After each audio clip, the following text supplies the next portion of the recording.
Cette chronique est une présentation du cabinet d'avocats Mercier-Giguère. Nous sommes de retour dans Action Magazine et avec moi, Maître Mercier-Giguère. Bonjour. Bonjour Sylvain. Bonjour. Cette semaine, on parle d'alcool au volant. Effectivement, on va essayer de démystifier toutes les infractions qu'il y a par rapport à l'alcool au volant.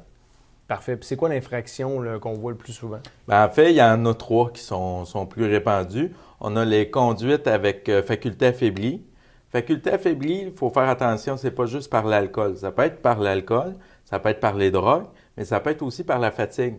Donc, si le policier vous arrête puis vous somnolez à votre auto, vous pouvez être accusé de faculté affaiblie. Il y a la fameuse le 0.08, donc conduite avec une alcoolémie supérieure à 80 mg dans le sang.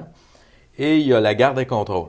C'est quoi ça, la garde et contrôle? La garde et contrôle, en fait, c'est lorsqu'on est en état d'ébriété et on a le contrôle de véhicule. Le cas typique qu'on voit, c'est la personne qui attend au bar et puis qui est un peu saoul et décide de se coucher en arrière de son auto ou se couche du côté passager ou du côté conducteur avec les clés, le moteur marche. Donc, vous pouvez quand même être accusé à ce moment-là. Et ça va loin, ça va jusque... Même si vous prenez les clés, vous allez les porter plus loin en vous disant « je me ferai pas arrêter », vous pouvez vous faire arrêter en garde et contrôle. Ça.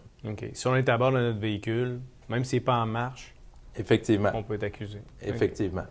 Alors, on entend souvent qu'on a de la difficulté à se défendre. Est-ce qu'il y a une manière qu'on peut pour se défendre dans une situation où on se fait prendre en état d'ébriété? Effectivement. En fait, ça, c'est un mythe qu'on voit de plus en plus. Il y a une explication à ça. Petit historique, avant, dans les dossiers d'alcool au volant, les avocats engageaient des chimistes qui venaient dire, bon, ben cette personne-là a pris 2 consommations, on a des témoins qu'elle avait pris 2 consommations, elle l'a fait devant moi et à 2 consommations, elle n'atteignait pas 80 mg d'alcool dans le sang. Il y a eu une modification au code criminel qui dit qu'il y a une présomption maintenant que la machine qui est utilisée pour avoir la lecture du taux d'alcoolémie au poste de police est fiable.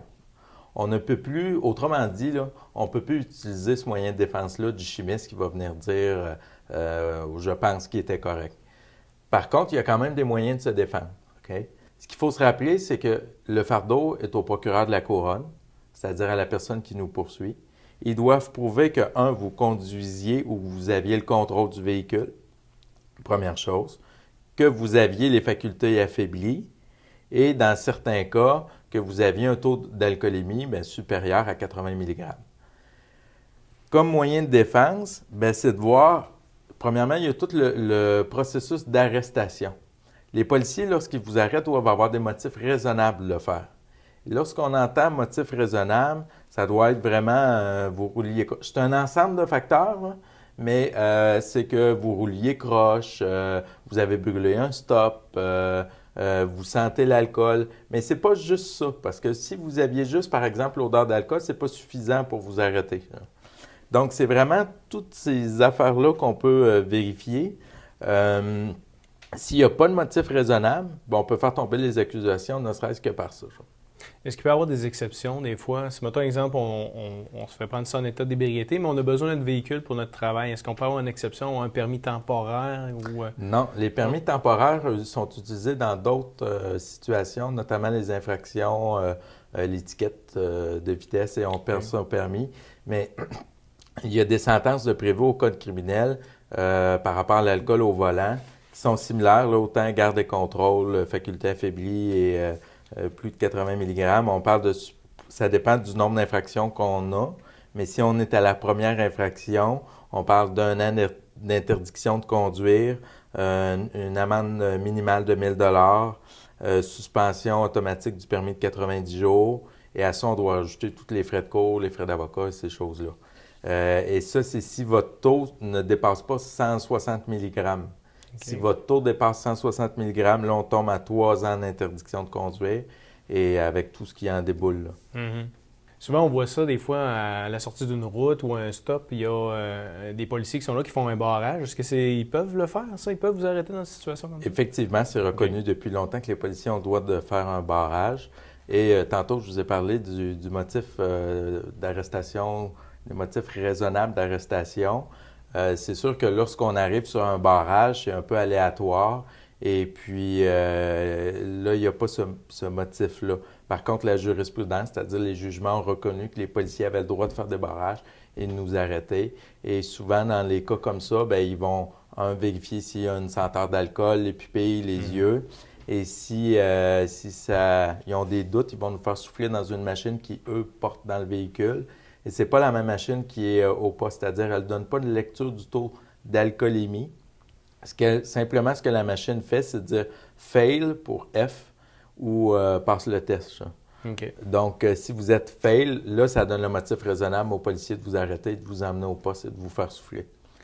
Et c'est correct, dans le fond, est-ce qu'ils peuvent quand même vous demander d'aller au poste? Oui, en fait, il faut savoir qu'il y a des infractions prévues au code criminel. Donc, la personne qui se dit « Ah, moi, je ne souffrais pas, ça va être beaucoup mieux », bien, elle va avoir des accusations aussi. Maître Mercier-Giguère, ce serait quoi l'avantage de consulter un avocat dans cette situation-ci? Bien, en fait, vous avez compris que les dossiers d'alcool au volant, c'est des dossiers qui sont très complexes. Il y a souvent beaucoup de preuves et ces choses-là. Les défenses sont possibles, mais ne sont pas si faciles que ça à faire. En consultant un avocat d'expérience, ce que ça permet, c'est que nous, lorsque le client vient nous voir, on a la preuve, on a le dossier, puis on peut déjà le regarder. Ça arrive souvent, il n'y a pas de cachette, que je dis au client, écoutez, compte tenu des circonstances du dossier, compte tenu des motifs d'arrestation, il n'y a pas vraiment de chance de gagner. Et après ça, les clients décident s'ils se représentent seuls ou pas. Ça va leur avoir coûté 1 heure, 2 heures de consultation maximum. Et par contre, s'il y a des défenses, parce qu'on se rappelle qu'être 3 ans ou 2 ans ou 1 an sans son permis, c'est grave. Bien là, on va pouvoir les aider à cheminer là-dedans et aller vraiment chercher ce qu'il faut.